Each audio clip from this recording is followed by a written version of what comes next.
Ada 3 doa.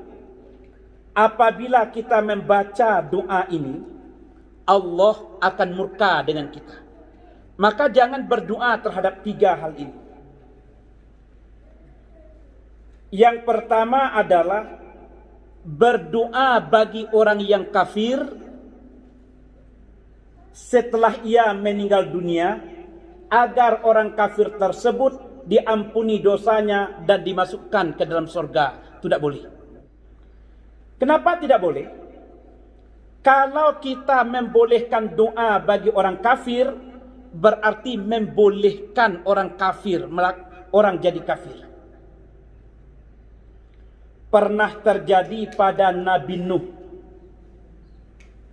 Disebutkan dalam surat Hud ayat 45. Ketika Nuh berdoa kepada Allah, wahai Tuhanku, Kan'an ini kan anakku sendiri. Ya Allah, ampuni Kan'an ini, dia kan anak saya sendiri ya Allah. Allah jawab doa Nabi Nuh pada ayat yang ke-46 dari surat Hud itu tadi.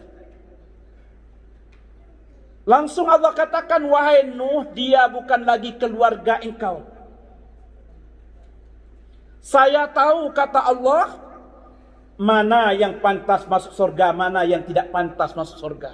Mana yang harus diberikan hidayah, mana yang tidak diberikan hidayah. Allah Maha mengetahui. Oleh karena itu, tidak boleh kita berdoa bagi orang kafir agar dia masuk ke dalam surga. Tidak boleh. Maka ketika orang yang non-muslim, orang tidak beragama Islam, meninggal dunia, juga tidak boleh kita mengucapkan kata-kata almarhum. Kan ada kan? Almarhum, almarhumah. Almarhum itu artinya orang laki-laki yang diberi rahmat oleh Allah. Itu almarhum. Almarhumah, perempuan yang diberikan rahmat oleh Allah. Siapa mereka? Orang meninggal dunia dalam keadaan beriman. Nah, kalau orang kafir meninggal dunia almarhum juga. Kalau kita katakan almarhum, berarti kita sedang mengiyakan atau membenarkan kekafiran yang ada pada dirinya. Meninggal pamannya Rasulullah. Siapa yang tidak sedih pamannya Rasulullah meninggal dunia? Tentu Rasul ingin mendoakan pamannya, tetapi tidak bisa dia doakan pamannya. Kenapa tidak bisa? Jawabannya itu tadi. Tidak boleh kita berdoa bagi orang yang kafir agar ia masuk surga, diampuni dosa-dosanya. Kalau orang kafir tadi masih hidup, agiadonyo, maka kita boleh berdoa baginya agar diberikan hidayah. Itu boleh. Rasul mengatakan, Allahumma ihdi qaumi fa innau qaumun la ya'lamun. Ya Allah, berikanlah hidayah kepada penduduk negeri Taif, karena penduduk negeri Taif itu adalah orang yang tidak mengetahui. Jadi kalau minta berdoa bagi orang kafir agar dapat hidayah, dia masih hidup boleh. Kalau sudah meninggal dunia tidak boleh. Yang kedua, doa yang terlarang itu adalah doa agar orang yang beriman masuk ke dalam neraka. Tidak boleh. Semarah-marahnya kita, jangan sampai kita mengkafirkan orang yang beriman. Dalam bahasa kita, saking marahnya, apa keluar mulut? Mati kape laiko. Kan ya? Kadang dengar kata-kata seperti itu. Mati kape laiko. Ini doa yang terlarang.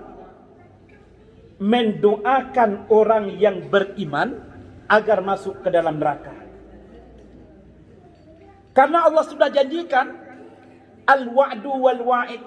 Janji Allah kepada orang yang beriman, ya ayyatuhan nafsul mutmainnah, irji'i ila rabbiki radiyatan mardiyah, fadkhuli fi ibadi wadkhuli jannati.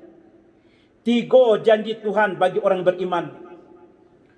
Pertama, kembali kepada Allah dengan rela dan direlakan.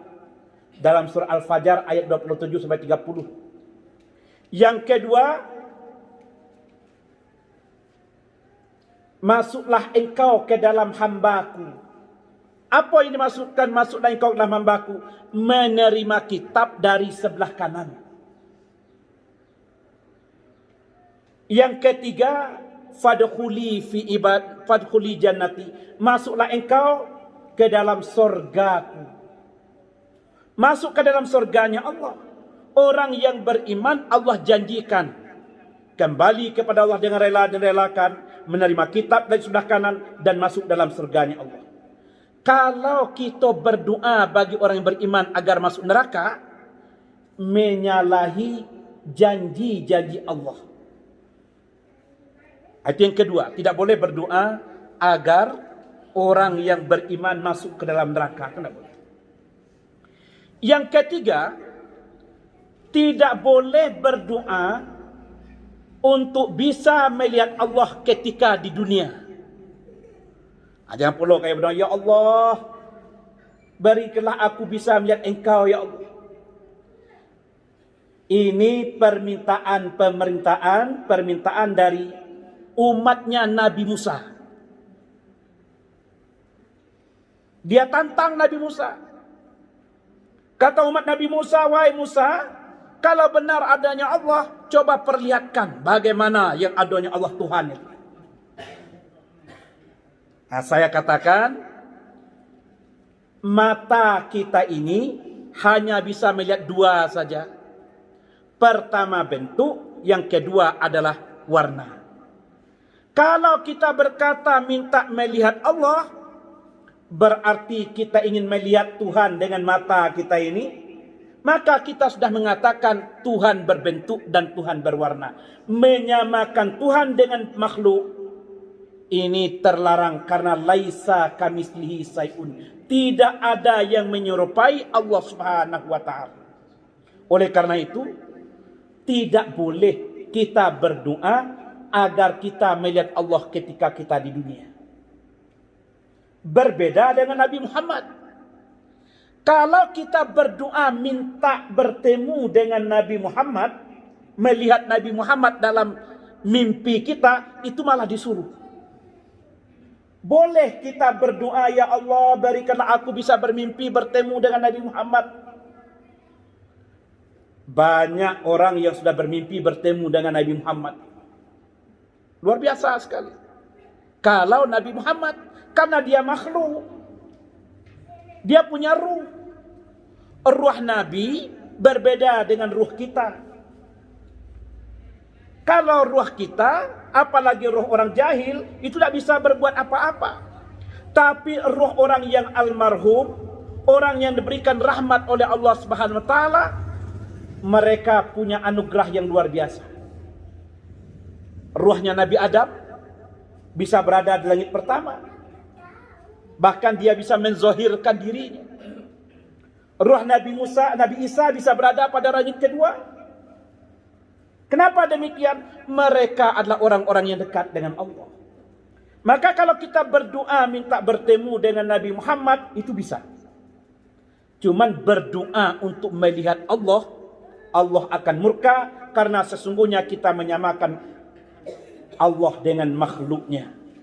Saya ulangi. 3 doa yang terlarang. Yang pertama, mendoakan orang yang kafir setelah meninggal dunia agar diampuni dosanya dan dimasukkan ke dalam surga. Itu tidak boleh. Yang kedua, berdoa bagi orang-orang yang beriman agar dia masuk neraka. Itu juga tidak boleh. Yang ketiga, berdoa untuk melihat Allah ketika kita berada di dunia ini.